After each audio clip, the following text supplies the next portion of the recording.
La gente no le gusta que los partidos políticos tengan tantos recursos. La gente tampoco le gusta que haya tanto plurinominal de lista. Decidí nombrar a Pablo porque ha estado en varias reformas, no solo electorales, sino políticas. Es una demanda popular. Reducir el gasto electoral. Y lo vamos a impulsar. La reforma electoral que impulsa Morena no es una discusión técnica, no es un tema menor ni un ajuste administrativo, como se ha querido vender desde el oficialismo. Es, en realidad, una de las decisiones políticas más delicadas y peligrosas de los últimos años, décadas, porque se está tocando el corazón de nuestra democracia. Los espíritus autoritarios son eso. Acceden por la vía democrática, pero llegando al poder por esa vía no quieren competencia. Y entonces derogan esas disposiciones y van dándose una serie de candados para impedir la alternancia en el poder. ¿Otra vez quieren regresar a ponerle una camiseta guinda al árbitro? ¿Otra vez quieren regresar a que haya goles antes de que empiece el partido? ¿Otra vez quieren regresar a que haya muertos votando o que se caiga el sistema? ¿Cuál es el mensaje que nos da el gobierno? Quiero modificar las reglas electorales, quiero debilitar al árbitro electoral para inclinar la cancha a mi favor, para acumular más poder y asegurarme de que nadie más pueda llegar al gobierno en lo sucesivo. Me preocupa, y lo digo con mucha claridad, que quienes hoy están redactando la reforma electoral fueron los mismos autores de la reforma judicial y son los mismos quienes se impusieron en un modelo que le va a provocar un enorme daño a la certidumbre jurídica. Entonces yo no creo que podamos esperar nada bueno de esa reforma electoral. ¿Qué queremos de una reforma que no es electoral? Es una reforma política, porque es una reforma que tiene que ver con las reglas del acceso al poder. No es un tema menor. Bajo el discurso de la austeridad, el gobierno está planteando cambios que van a debilitar al árbitro electoral. Desmantelan capacidades técnicas que se construyeron durante décadas y reducen los contrapesos que han permitido que las elecciones en México, con todos sus quehaceres y problemas, sean libres. Ellos lo que quieren es controlarlo absolutamente todo. Ellos no entienden que cuando se le quitan recursos al INE, cuando se reduce su estructura, cuando se cuestiona su autonomía y se le somete a presión política, no se está castigando a una institución, se está poniendo en riesgo el voto de millones de mexicanos.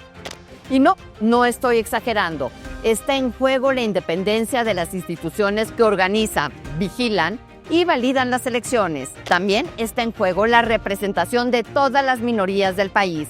Está en juego la capacidad ciudadana para poder elegir con libertad. Por primera vez en la historia reciente de nuestro México, una reforma electoral no surge desde la oposición, sino que es promovida desde el partido en el poder, de arriba hacia abajo. Y eso por sí solo enciende todas las alarmas de nuestra democracia. Esa construcción democrática que lo que buscaba era evitar, insisto, la concentración del poder para no volver al pasado autoritario priista, ahora, Lourdes, en 7 años se nos está yendo de las manos. Caray, por favor, tantas décadas de lucha de la sociedad mexicana nos está llevando a esta regresión. La probable reforma electoral es solamente la culminación de este proceso de reformas. Es muy grave porque nos puede restringir derechos, puede todavía acentuar más la concentración del poder. Entonces, sobre representación en el Congreso, poder judicial cooptado, desaparición de órganos autónomos, tú puedes empezar a pensar que también van sobre la restricción de facultades de la autonomía y la independencia del Instituto Nacional Electoral. La presidenta Claudia Sheinbaum activó la maquinaria para construir su reforma electoral. En agosto del 2025 creó la Comisión Presidencial para la Reforma, encabezada ni más ni menos que por Pablo Gómez, extitular de la Unidad de Inteligencia Financiera, la UIF. Y desde entonces el mensaje del eterno legislador pluri, que desde el PRD avaló el Pacto por México de Enrique Peña Nieto, ha sido claro. La reforma va con o sin consenso. La presidenta Sheinbaum ha insistido en que no hay elementos para calificar su gobierno como autoritario, que su objetivo es fortalecer la participación ciudadana desde lo local. Las elecciones en México son de las más caras del mundo y consideramos que no tiene por qué ser así. Entonces debe haber una reducción de lo que representa el costo de las elecciones y las instituciones electorales al país. Obviamente sin afectar la operación de las instituciones autónomas, que no se trata de quitarle autonomía al INE, no se la vamos a quitar,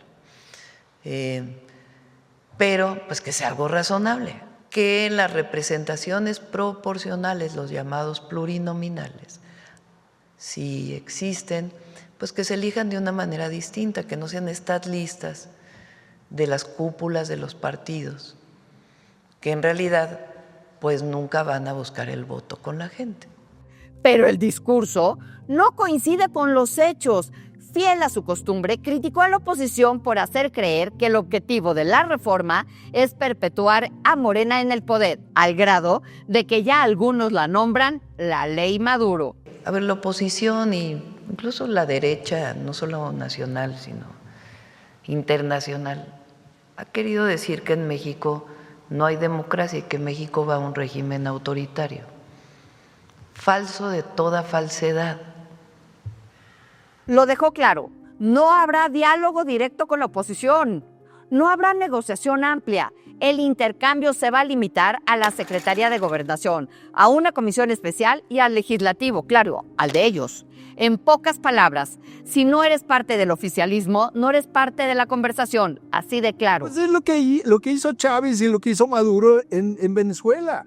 Es de libro de texto, Lucas. O sea, el libro de texto del autoritario es, llego al poder por la vía democrática y lo primero que hago es hacer reformas constitucionales y legales para restringir a la oposición. Segunda regla, tomo y copo a las autoridades electorales para garantizarme que quien hace las elecciones no sea neutral y me beneficie. Busco controlar al Poder Judicial. Copo el Congreso. O sea, es del libro de texto. Estamos repitiendo el mismo caminito con una diferencia, Lourdes. Va más rápido y esta ley Maduro es eso. Es que si Morena pierde, arrebate. No, ya en el 24 tuvimos graves problemas de fraude, pero la oposición no se organizó para defender bien desde las casillas y en adelante. Por eso hay que advertir que lo que está en el fondo de esto es que hay un nuevo régimen que aunque pierda, quiera quedarse en el poder. De confirmarse que la iniciativa Sheinbaum Maduro por presentarse responda al objetivo de mantenerse en el poder a toda costa, los temas que contemplará la reforma son la eliminación de legisladores pluris, recortes drásticos al financiamiento de los partidos, mayor control sobre las campañas, coincidencia de la fecha de la posible revocación de mandato con las elecciones y sanciones más duras, pero bajo las reglas definidas desde el poder. Y ahora tenemos por primera vez en todo este tiempo una reforma electoral que va a emanar del Ejecutivo Federal, de la Presidencia de la República, y que la mesa de trabajo para articularla está conformada por militantes del partido que gobierna, lo cual es muy grave, y por burócratas del gobierno, desoyendo completamente a la sociedad civil. Claro, la reforma electoral no tiene como propósito mejorar la democracia, no tiene como propósito expandir o ampliar las libertades de las personas, no tiene como propósito hacer más robusta la institucionalidad electoral, que funcionen mejor las autoridades electorales, no tiene como propósito que haya mejor representación, que los partidos sean más abiertos, no tiene ninguna de esas intenciones. La intención muy clara, por lo que estamos viendo como evidencia todos los días, es afianzar el acuerdo, el pacto que creó López Obrador entre el crimen organizado y Morena. El siguiente paso en la construcción de una hegemonía es controlar el otro poder de facto en nuestro país, o mejor dicho, meterlo a la corporación, meterlo a la médula del régimen. Y ese nuevo poder de facto se llama crimen organizado. Hoy podemos decir con mucha claridad que el crimen organizado es un brazo de operación económica, territorial y criminal de Morena. ya para que Julio Scherer, consejero jurídico de López Obrador, diga que hubo un pacto criminal del huachicol fiscal, o sea, ya no es la Casa Blanca, ya no es el señor Marco Rubio, ya no son periodistas que han hecho investigación profunda, ya no eres tú, ya no es Loret, ya es Julio Scherer, no, que le dice, oigan, Jesús Ramírez representó a Sergio Carmona y entonces un método criminal de financiación. Ya para tomar dimensión de eso. Y entonces significa entender que abrazos y no balazos es el nombre del pacto de la gobernanza criminal que estableció López Obrador. Abrazos y no balazos quiere decir que metieron a los narcos a gobernar con ellos a sus oficinas. ¿Cuáles son los temas que sí deben de atenderse porque son cosas que están sucediendo y sí están afectando la democracia en México, como es el caso de la filtración del dinero del narco, y no solo del dinero del narco directo participando en las campañas y eligiéndose como alcaldes, como el caso de Tequila y como muchos otros casos hay? Ese sí es un tema, ese es el elefante rosa sentado en la sala, y yo no veo que ese sea el tema toral. Para mí ese sería lo único que justificaría que hubiera una reforma electoral en estos momentos. El coordinador de Morena en San Lázaro, Ricardo Monreal, advirtió que no habrá una reforma electoral sin el apoyo de sus aliados. Negó que el PT y el Verde hayan realizado un intento de chantaje y consideró que se trata de una defensa a sus principios partidarios. Ajá, sí, cómo no. Es que no se trata de chantajes. Para mí son posiciones respetables, la de nuestros aliados. No son incondicionales ellos. Cada uno tiene su propia independencia como partido y nosotros lo respetamos. Y vamos a trabajar con ellos. Yo estoy seguro que una vez que se reúnan con la comisión y con la Secretaría de Gobernación, expresarán sus puntos de vista. Si viene una reforma, una iniciativa de reforma política, en los términos en que están diciendo que va a haber cambio en las reglas para los plurinominales, va a haber una reducción de financiamiento no equitativo, y tercero, se van a meter con la autonomía del INE, mi voto va a ser en contra. Entonces, y se los tengo que decir de esta forma porque somos 86 senadores y somos los que se necesitan para una reforma constitucional. Con un voto que les falte, que sería el mío, ya no tienen reforma constitucional, a no ser que los partidos de oposición salgan con un chistecito. Tras reunirse con la secretaria de Gobernación, Rosa Isela Rodríguez, el dirigente nacional del PT, Alberto Anaya, enfatizó que la coalición Sigamos Haciendo Historia seguirá siendo una alianza estratégica que representa la única ruta para garantizar el bienestar del pueblo mexicano. De lengua se comen un taco, pues lo único que les importa es su bienestar y sacar el mayor provecho posible. Desde la oposición, la reforma ha sido rebautizada como la Ley Maduro, en alusión a las políticas del venezolano preso en Estados Unidos. El fondo del debate es muy serio: concentración de poder y debilitamiento de los contrapesos democráticos. Nosotros que somos oposición, pues no les merecemos la pena. Nuestras ideas no compiten con su misión histórica. Es ese mesianismo, ¿no? Y ese afán del poder. Ya llegué al poder y ahora mi venganza, ejerzo el poder de una manera que arrollo a todos los demás, porque yo tengo la razón. Eso es lo peor que le puede pasar a un gobernante cuando se ciega en el ejercicio del poder y no reconoce que hay otras opiniones. El verdadero demócrata se reconoce que tiene una opinión y enfrente tiene interlocutores que en la discusión enriquece la posición del propio gobernante o titular de algún puesto.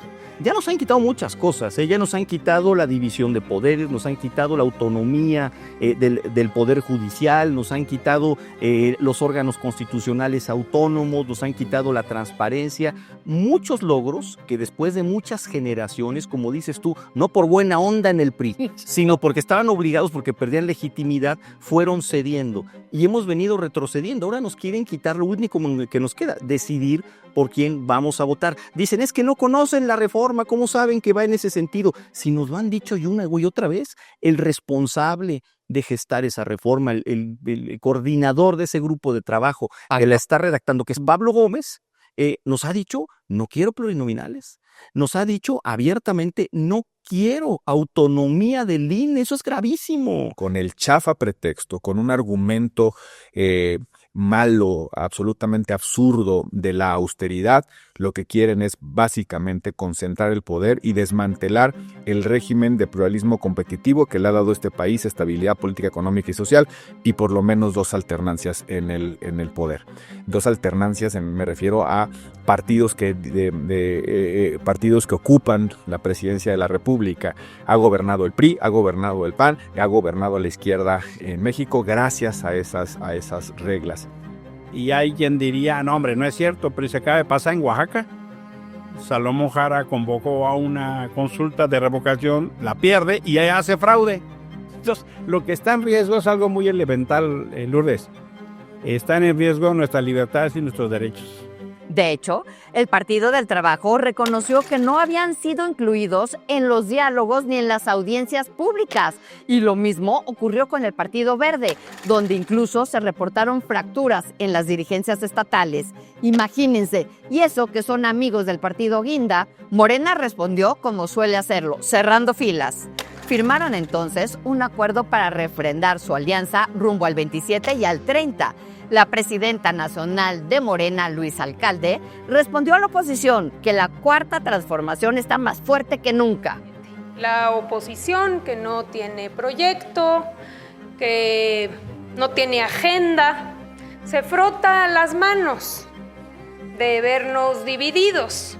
Así que desde aquí les decimos fuerte y claro que este movimiento de transformación, que esta alianza Morena, PT y Verde está más fuerte que nunca rumbo a 2027. Sí, pues al final la alianza es estratégica, pero para conservar el poder. El Verde y el PT no quieren aceptar esto de Morena porque desaparecerían ustedes. Entonces, y que son partidos, negocio de sus dueños. No, yo no creo que sea eso. Lo que es un retroceso democrático. Eliminar, cambiar las reglas de la hoy participación minoritaria es un retroceso democrático. ¿Por qué? Porque muchos partidos, te vuelvo a repetir, como Movimiento Ciudadano, como el PAN, la mayoría de los diputados que tienen y de senadores son por la vía plurinominal. Entonces, pues tenemos que cuidar. Si cambias esas reglas, pues vas a dejar que aquel que hoy gana en tierra todo, que es Morena, se va a volver todavía un partido más dominante. Y eso es lo que no queremos. Queremos una democracia de pesos y contrapesos. ¿Cómo estará la reforma político-electoral que el Verde y el PT se quejan de gandallas? ¿Cómo estará? ¿Cómo estará? O sea, dicen, oye, está bien que seamos aliados, pero no somos paleros. Dice la cultura popular, ¿no? Está bien que haya encaje, pero no tan ancho. O sea, ¿cómo será, Lourdes? Por el amor de Dios. ¿Qué estamos con una reforma? Y luego todavía dicen, si todavía no hay reforma. Pero si llevan meses diciéndonos, con la falsedad de reducir el gasto de las elecciones. Pero es una hipocresía atroz. Le regalan miles de millones de dólares a Cuba, no pasa nada. Desperdician dinero a manos llenas, el Tren Maya, no les importa. Mexicana de Aviación es un pinche mito genial que no ni funciona, ni vuela, ni nada, pero no pasa nada. El Interoceánico, no pasa nada. Pemex, no pasa nada. Las corruptelas de Segalmex, no pasa nada. Los robos de Huachicol, no pasa nada. Ah, pero las elecciones, oye, qué carísimas son, no, son muy caras. Perdón, que las elecciones nos eviten conflictos es la mejor inversión. Mientras tanto, las voces técnicas siguen dando la batalla y no ceden. El expresidente del INE, Lorenzo Córdoba, aseguró que la autonomía del órgano electoral debe respetarse y que debe evitarse la sobrerepresentación de los partidos políticos y que una reforma con una sola visión sería autoritarismo. Pretender, por el contrario, que este es un país de un solo partido, que cabe bajo el manto de una sola sigla, es simple y sencillamente un planteamiento autoritario. Y creo que desde este punto de vista, una reforma electoral que reconozca que México es un país plural y diverso y que es la casa de todas y todos, no de unos, sino de todas y todos, es la mejor garantía para que la democracia siga recreándose. 9 de los 11 consejeros electorales del INE entregaron a la Comisión Presidencial una propuesta sólida con más de 240 puntos, destacando mantener la autonomía, garantizar recursos ligados al PIB, conservar los pluris y evitar elecciones concurrentes. La respuesta del oficialismo: un portazo. Pablo Gómez además aseguró que esas propuestas no serán tomadas en cuenta, que no habrá consenso y que incluso se debe discutir la eliminación de la autonomía del órgano electoral. Fuera máscaras, dirían por ahí. Yo siempre he sido opuesto a usar la palabra autonomía. Autonomía quiere decir quien se da su propio gobierno, su propia ley. Y justo ahí está el verdadero peligro, porque cuando quien gobierna busca controlar al árbitro, cuando se normaliza que el poder concentre decisiones, cuando se desacredita a las instituciones que incomodan, la democracia empieza a erosionarse desde dentro. Frente a este escenario, nació el Frente Amplio Democrático. Más de 500 activistas, académicos, exconsejeros electorales y figuras políticas han firmado un manifiesto de alerta. Entre ellos, el expresidente del INE como Lorenzo Córdoba y José Boldenberg, especialistas que conocen mejor que nadie los riesgos de debilitar la autonomía electoral. En dicho documento, plantearon los riesgos que hay con la reforma electoral como un retroceso en materia de autonomía, pluralismo político y equilibrios constitucionales. Kenia López Rabadán, la presidenta de la Cámara de Diputados, aseguró que habrá apertura al diálogo. Reitero el compromiso con quienes suscriben dicho manifiesto y con toda la sociedad en su conjunto de que este órgano legislativo será un espacio de diálogo, de apertura y, por supuesto, de escucha a las distintas visiones. En la conferencia del 3 de febrero, la presidenta Sheinbaum dijo que sí habrá reforma electoral. Si va a haber reforma electoral o no. Sí. Sí va a haber. Sí va a haber. Ajá. Se presenta. Sí va a haber. Mi objetivo es tenerla para la próxima semana, pero lo que es seguro es que es en febrero, vamos a ponerlo así. En el mes de febrero se enviará al Congreso. Doctora, ¿y si hay un acuerdo con los aliados del PT y del Partido Verde? Sí. Sí, perfecto. 2 días después, Ricardo Monreal aseguró que la iniciativa que enviará la presidenta no prevé eliminar a los legisladores pluris como habían contemplado en un principio. Pero creo que ese tema está superado y va a quedar como está actualmente, 300-200, con la fórmula de representación proporcional como la Constitución lo señala. La democracia requiere autoridades y tribunales electorales autónomos e imparciales, así como elecciones libres, equitativas y competitivas. Demanda el fortalecimiento de la ciudadanía mediante una participación informada y consciente y una representación legislativa proporcional a la voluntad expresada en el voto. Para ello, es indispensable prohibir mecanismos de sobrerepresentación y garantizar el respeto al pluralismo y a los límites constitucionales como bases del Estado democrático de derecho. La historia de México es contundente. Los contrapesos no existen para estorbar al gobierno, existen para proteger a la ciudadanía del abuso del poder, venga de donde venga. Y una vez que estos se pierden, recuperarlos es prácticamente imposible. Toma años y en algunos casos generaciones enteras.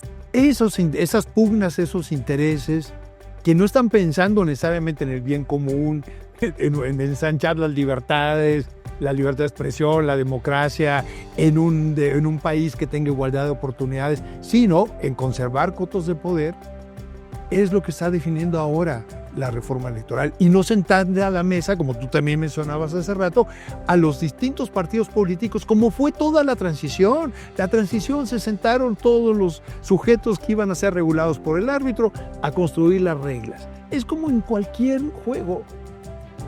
Las reglas se ponen antes de empezar el juego. yo te recuerdo el plan B de Andrés Manuel López Obrador. Una reforma constitucional que propuso en 2022, que no prosperó en la Cámara porque se la votamos en contra y no consiguió mayoría, que lo que proponía era lo siguiente: desaparecer el Consejo General del INE, desaparecer el servicio civil de carrera al interior del Instituto Electoral, quitarle los candados de resguardo a la lista nominal de electores para que los tuviera Gobernación, habilitar para que hubiera oficinas de expedición de credenciales del INE en oficinas de gobierno, oficinas públicas, una serie de cuestiones que... O sea, regresarnos a los 70. Regresarnos regresarnos al fraude de Pascual Ortiz Rubio, o sea, de ese tamaño lo que estaba planteando. Eso no lo ha deslizado aún Claudia Sheinbaum. El problema es que si no tenemos elecciones confiables, tenemos conflictos seguros, porque va a haber conflicto postelectoral. O sea, a nadie le gusta que le vean la cara de pendejo de robarle el voto. O sea, perdón, pero es que eso va a pasar y ya está pasando. Se está formando en México un estado paralelo, aprovechándose del mecanismo político de formación de la voluntad popular que son las elecciones. Ese es el problema de fondo, es el elefante que está en la sala. Morena voltea para otro lado. ¿Pero por qué? No por ingenuidad, no porque no esté viendo las cosas como las estamos viendo tú, yo, lo esté viendo cualquiera de los mexicanos que tiene ya esta percepción de que el crimen organizado está en todos lados. Les conviene ese narcopacto.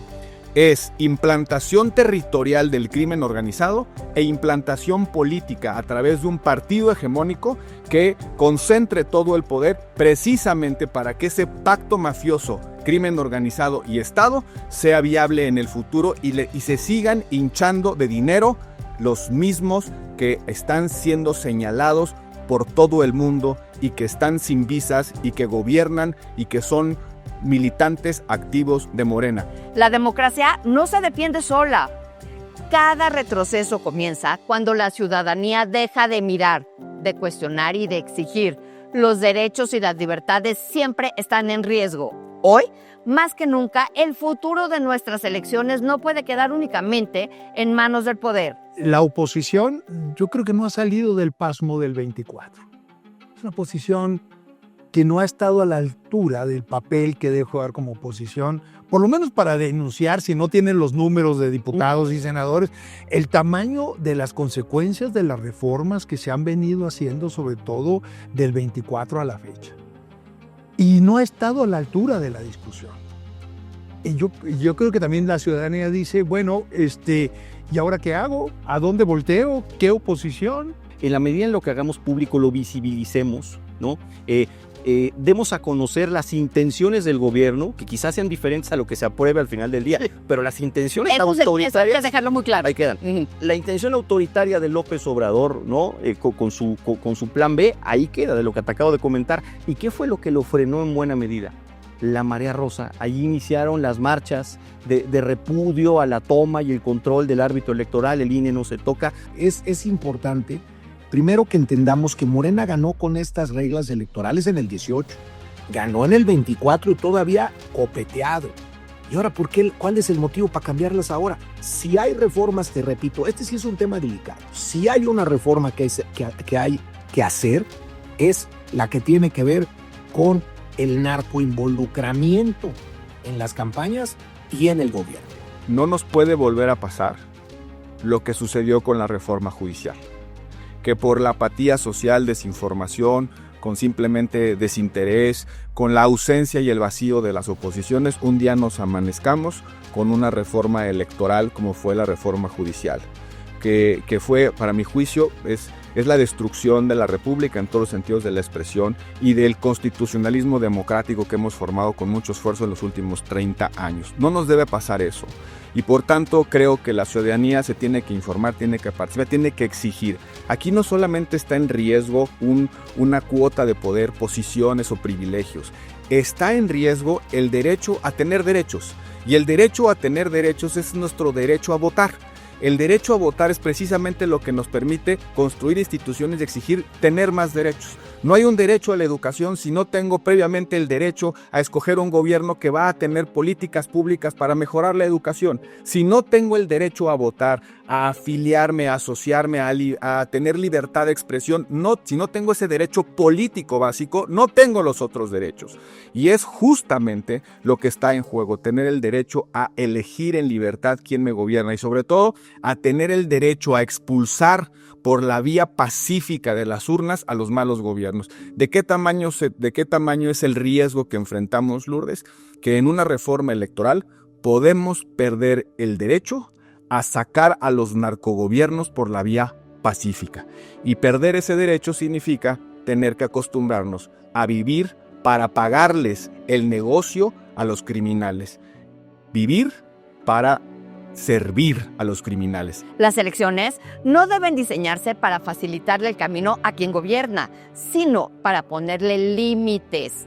Cuando alguien dice no pasa nada, la historia en México y en el mundo nos ha enseñado que sí pasa y el costo terminaría siendo mucho más alto de lo que imaginamos. Si la reforma electoral prolonga artificialmente la permanencia del partido en el poder, Morena, seremos entonces testigos del retroceso político más grave del siglo XXI mexicano. No nos vamos a ir a nuestra casa. Vamos a seguir dando la pelea. Por el bien de ustedes y por de todo México, sobre todo por la democracia, ¿no?